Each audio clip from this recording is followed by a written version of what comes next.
नमस्कार दोस्तों, स्वागत है आपका हमारे YouTube चैनल पर। आज की वीडियो में हम भगवद गीता के अध्याय 15 श्लोक 9 के बारे में चर्चा करेंगे। इस श्लोक में जीवन के गूढ़ रहस्यों का बोध कराया गया है। तो अगर आपको हमारा कंटेंट पसंद आए तो कृपया लाइक करें और सब्सक्राइब करें। चलिए आज के इस ज्ञानवर्धक यात्रा में हम आगे बढ़ते हैं। सर्वस्मिन्निहितं गुह्यं नवद्वारं अयं नृणाम्। सभी जीवों में यह गूढ़ है, यह 9 द्वारों वाला है। भगवद गीता के इस श्लोक में श्री कृष्ण ने जीवन के गूढ़ रहस्यों की बात की है।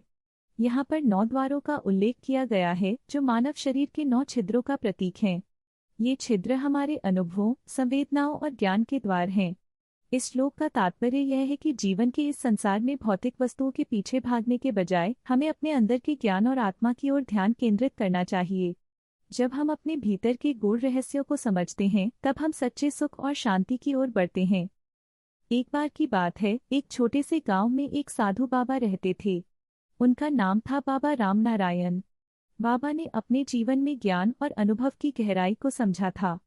गांव के लोग उन्हें बहुत मानते थे और उनसे सलाह लेने आते थे। एक दिन गांव में एक युवा लड़का जिसका नाम था मोहन बहुत परेशान आया। मोहन ने कहा, बाबा, मुझे समझ नहीं आ रहा है कि मैं अपनी जिंदगी में क्या करूं। मैं हमेशा खुश रहना चाहता हूं, लेकिन मुझे हर समय दुख और परेशानी का सामना करना पड़ता है।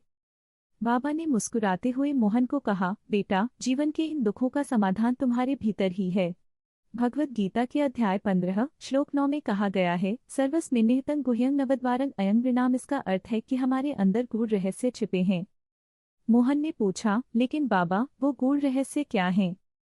बाबा ने समझाया, जैसे हमारे शरीर में 9 द्वार हैं, वैसे ही हमारे विचार, भावनाएं और अनुभव भी हैं।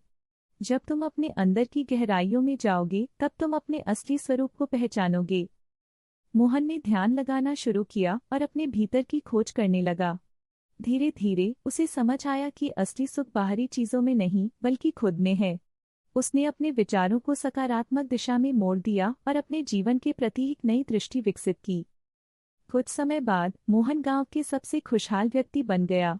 लोगों ने देखा कि वह हमेशा मुस्कुराता रहता था और दूसरों को भी प्रेरित करता था। बाबा ने उसे देखकर कहा, देखो बेटा, जब तुमने अपने अंदर के गूढ़ रहस्यों को समझा तब तुमने अपने जीवन को बदल दिया। इस प्रकार मोहन ने न केवल अपने जीवन में खुशियां पाई बल्कि दूसरों के लिए भी एक प्रेरणा बन गया। तो दोस्तों, इस कहानी से हमें यह सीख मिलती है कि यदि हम अपने अंदर की गहराइयों में जाएं तो हम अपने जीवन के गूढ़ रहस्यों को समझ सकते हैं। अगर आपको हमारी कहानी पसंद आई हो तो कृपया लाइक करें और सब्सक्राइब करें। हम आपके लिए और भी शानदार सामग्री लेकर आएंगे।